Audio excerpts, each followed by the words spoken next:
क्योंकि बार बार चर्चा हो रही है आंदोलन की, तो राहुल गांधी और जो ऑपोजिशन है वो जेन जी प्रोटेस्टर्स की बात कर रहे हैं कि हिंदुस्तान में भी शायद जेन जी यूनाइट होकर के कुछ करेंगे बड़ा।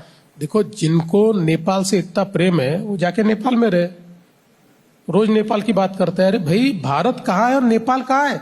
हमारा छोटा भाई है नेपाल। मैं मानता हूं कि भाई देखो, हमारे इतने सालों के ऐतिहासिक रिश्ते रहे, लेकिन कहाँ नेपाल है, कहाँ भारत है? भारत ने कितना विकास कर लिया है। हम दुनिया की चौथी सबसे बड़ी अर्थव्यवस्था बने।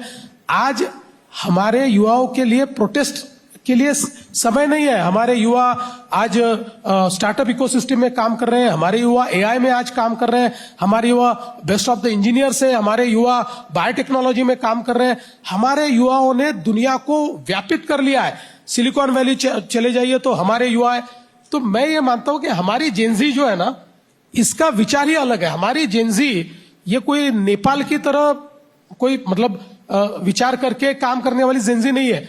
और इसलिए राहुल गांधी को जो लगता है कि उन्होंने झूठ बोलकर देख लिया, सारे हथकंडे लगाकर देख लिए, अब राहुल गांधी एक प्रकार से हतप्रभ है और इसलिए उनको लगता है कोई तो आएगा, कोई तो इस सरकार के खिलाफ कुछ करेगा, कोई तो इस सरकार को हटाएगा।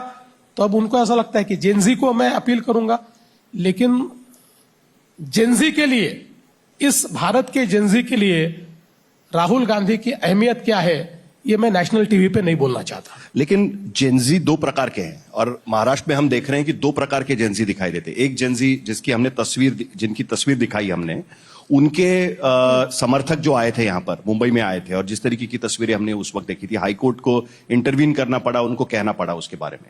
इसी तरीके के प्रोटेस्ट अलग अलग कास्ट के आज की स्थिति में महाराष्ट्र में हम देख रहे हैं। बंजारा समाज बोल रहा है कि हमें आदिवासी आरक्षण दीजिए, धनगर समाज बोल रहा है हमें आदिवासी आरक्षण दीजिए।